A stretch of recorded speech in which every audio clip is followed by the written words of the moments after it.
जरा बताइए क्या कुछ हुआ है बीते हफ्ते? हमारे लिए तो फैंटास्टिक हफ्ता था, सस्पेंस बना हुआ था इसके लिए। क्या कुछ हुआ है?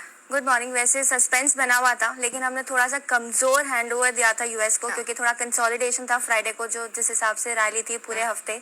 तो वहां पे शुरुआती जो सेशन हुआ फ्राइडे को वो कमजोर, 300 पॉइंट की गिरावट वहां पर थी, लेकिन शार्प रैली दिखी उसके बाद, और जो मार्केट से वो फ्लैट टेरिटरी में बंद होते नजर आए। अब दो तीन कारण थे। अगर वीकली मूव देखे इन तीनों इंडिसेस का तो काफी स्ट्रांग है, और सबसे ज्यादा पे दिखेगी तो वो 2% का वीकली गेन्स हमने पिछले हफ्ते देखा था। अब सबकी नजर जॉब डेटा पर थी। 2 लाख का अनुमान था, लेकिन वो काफी बढ़िया आया। 2.63 लाख नई नौकरियां जोड़ी गई, तो एक पॉजिटिव पॉइंट था यहाँ पर। जो एवरेज जो अर्ली अर्निंग्स होती है वो भी काफी उम्मीद से बढ़िया आती दिखी थी। तो बेरोजगारी का जो आंकड़ा है वो 3.7 के पास स्थिर रहा। अब सवाल ये है कि जिस हिसाब से बुधवार को पावेल साहब की जो कमेंट्री आई थी वो डविश थी, लेकिन अब यहाँ से ये सवाल उठता है कि अगर इन्फ्लेशन पे उन्होंने रोक लगाने की कोशिश की, लेकिन जॉब डेटा फिर भी अगर बेटर आया तो कितनी इंटरेस्ट रेट में चेंजेस होते, डविश स्टैंस रहता है, या फिर 75 बेसिस पॉइंट की हाइक इस बार आती है जो फेड की पॉलिसी है करीबन 13-14 तारीख को।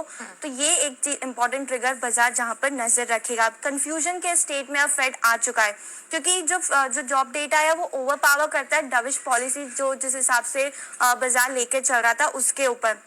10 साल की बॉन्ड यील्ड देखे तो वो फिसल कर 3.5% के नीचे आ चुके हैं, और यूरोपियन का भी अगर बाजार देखे तो काफी मिले जुले रहे थे फ्राइडे के दिन। जैसे कि आपने कहा डॉलर इंडेक्स करीबन 3.5 महीने के नीचे स्तर पे 104 के आसपास है, और 200 डे मूविंग एवरेज से भी कंपेयर करें तो उससे भी अब ये फिलहाल नीचे आ चुका है। लेकिन पिछला हफ्ता क्रूड ऑयल देखे तो वो गिरकर बंद हुए थे वहां पर, लेकिन 3 हफ्तों के बाद वहां पर बढ़त देखी गई थी। ब्रेंट भी 2% और WTI में भी देखिए 5% की मजबूती पिछले सप्ताह हमने देखी थी।